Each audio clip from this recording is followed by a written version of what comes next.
বাদাম পকোড়া বানাতে হলে একটু স্কিপ না করে পুরো ভিডিওটা দেখবেন। নমস্কার বন্ধুরা, আমি চলে এসেছি ছোট্ট অনন্যা রান্নাঘরে। আজকে একটা নতুন রেসিপি বানাবো, আপনাদের দেখাবো। এই যে দেখুন, এটা কাজু বাদামের ফল। তো এই ফলটাকে রান্না করেও খাওয়া যায় বা এমনিতে কাঁচাই খাওয়া যায় পেকে গেলে। এটা খেতে খুব সুন্দর, খুব রসালো। এই যে এর নিচে ফলটা থাকে, কাজু বাদামটা থাকে, আর এটা তার ফল। তো এটাকে রান্না করে খেলে খুব সুস্বাদু। তাই আমি বাদামটাকে ধুয়ে নিয়ে চলে এসেছি। দেখতে থাকো আমি কিভাবে কেটে নিই। বন্ধুরা দেখুন আমি কিভাবে কেটে নিচ্ছি এই ফলটা।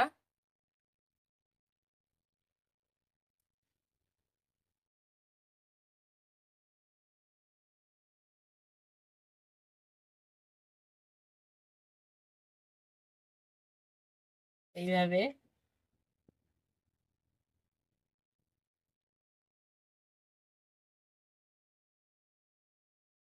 এইভাবে কেটে নিতে হবে পিস পিস করে।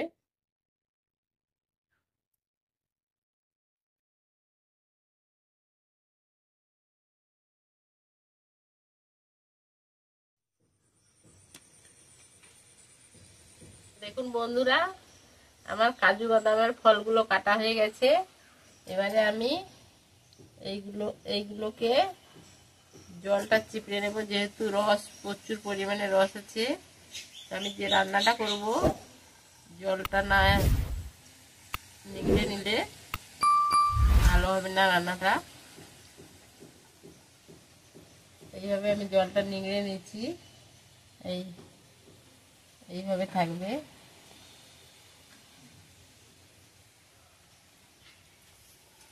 জলটাকেও লবণ দিয়ে খাওয়া যায়।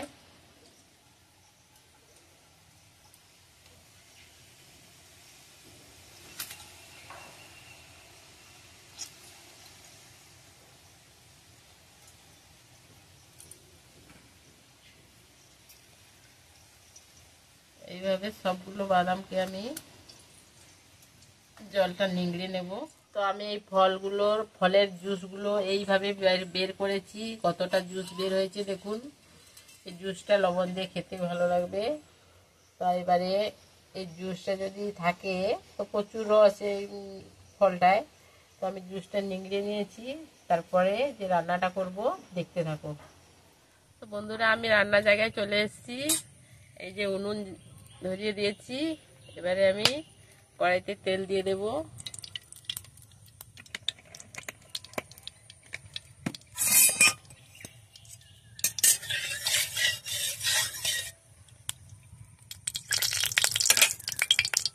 বাদামটাকে আমি ফ্রাই করে নেব প্রথমে।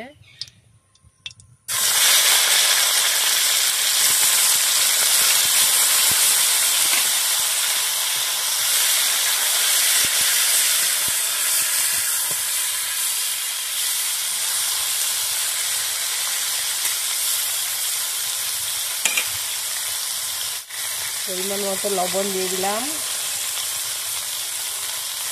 পরিমাণ মতো হলুদের গুঁড়ো,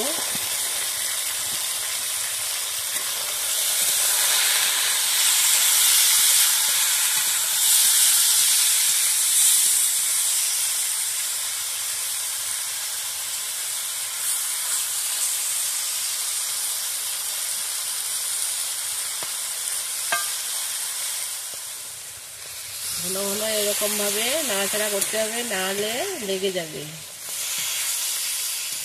তারপর ফ্রাই করা হয়ে গেছে বাদামটা, আমি এবার নামিয়ে নেব।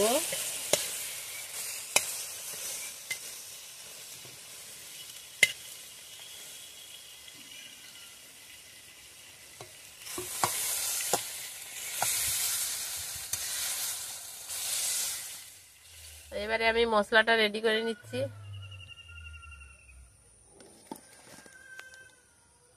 এটা গ্রেট করে রাখা পেঁয়াজ, 1 চামচ মতো লঙ্কার গুঁড়ো, 1 চামচ মতো ভাজা গুঁড়ো, ভাজা জিরের গুঁড়ো, কালার আসার জন্য কিছুটা হলুদ গুঁড়ো। এই মশলাটা দেওয়ার জন্য একটু লবণ দিয়ে দেবো আমি। মশলার জন্য।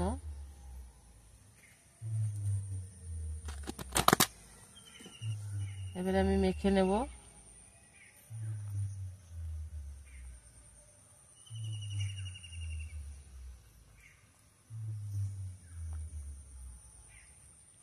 বন্ধুরা, আমি এত সময় বলিনি এটা কি রান্না করছি। এটা আজকে বাদাম পকোড়া বানাচ্ছি।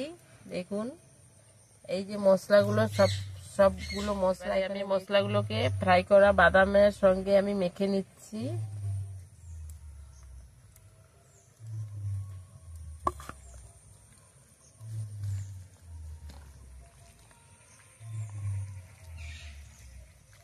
যেহেতু এই বাদামটা খেতে মিষ্টি, তার জন্য ঝাল বেশি দিইনি, কম করে ঝাল দিয়েছি।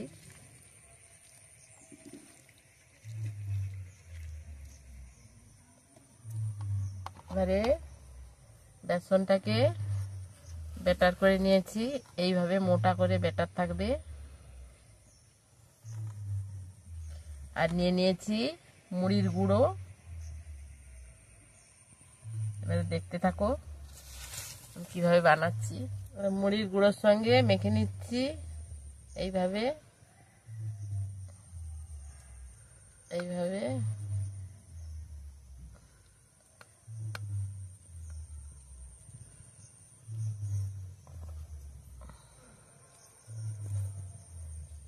তেলটা গরম হয়ে গেছে। এবার আমি একটা একটা করে বাদামকে ছেড়ে দিচ্ছি এইভাবে।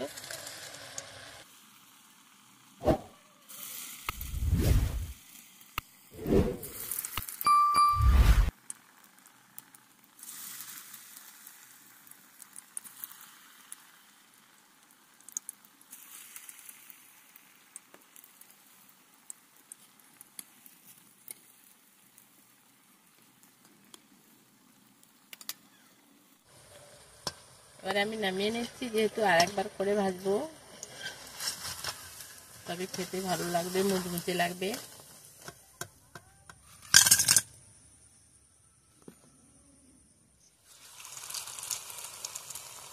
কড়াইতে এগুলো ফ্রাই করেছিলাম বলে কড়াইটা একটু কালো হয়ে গেছে, তার জন্য কিছু মনে করবেন না।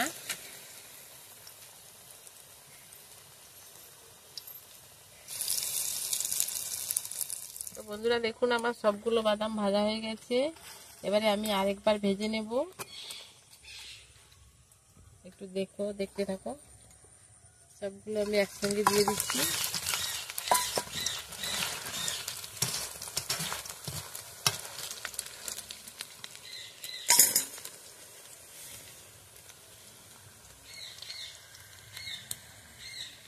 এরকম যখনই যে কোনো পেঁয়াজি বানান বা যে কোনো পকোড়া বানান, একবার হালকা করে ভেজে নেবেন, তারপরের বারে ভেজে নেবে, তাহলে খুব সুন্দর কুরকুরে হবে, খেতেও ভালো লাগবে।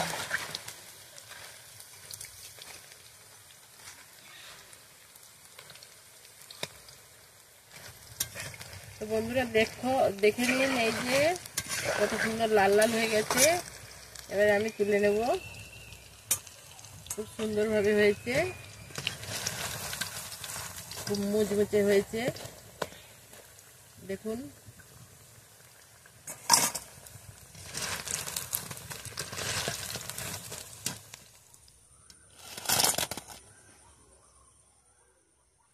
দেখুন বন্ধুরা, আমার পকোড়াটা রেডি হয়ে গেছে, বাদামের পকোড়া। এই যে দেখুন কত সুন্দর মুচমুচে হয়েছে। এই যে খেতেও খুব সুন্দর। তো এই আমি প্রথম বানালাম, ইউটিউবে সার্চ করে দেখেছি, তো কেউ বানায়নি। তো আপনারা প্লিজ ট্রাই করে দেখবেন। এরকম একটা সুন্দর জিনিস খুব ভালো লাগবে খেতে। তা আমার এই বাদাম পকোড়া যদি ভালো লেগে থাকে, আপনারা লাইক, শেয়ার, সাবস্ক্রাইব করতে ভুলবেন না। নমস্কার।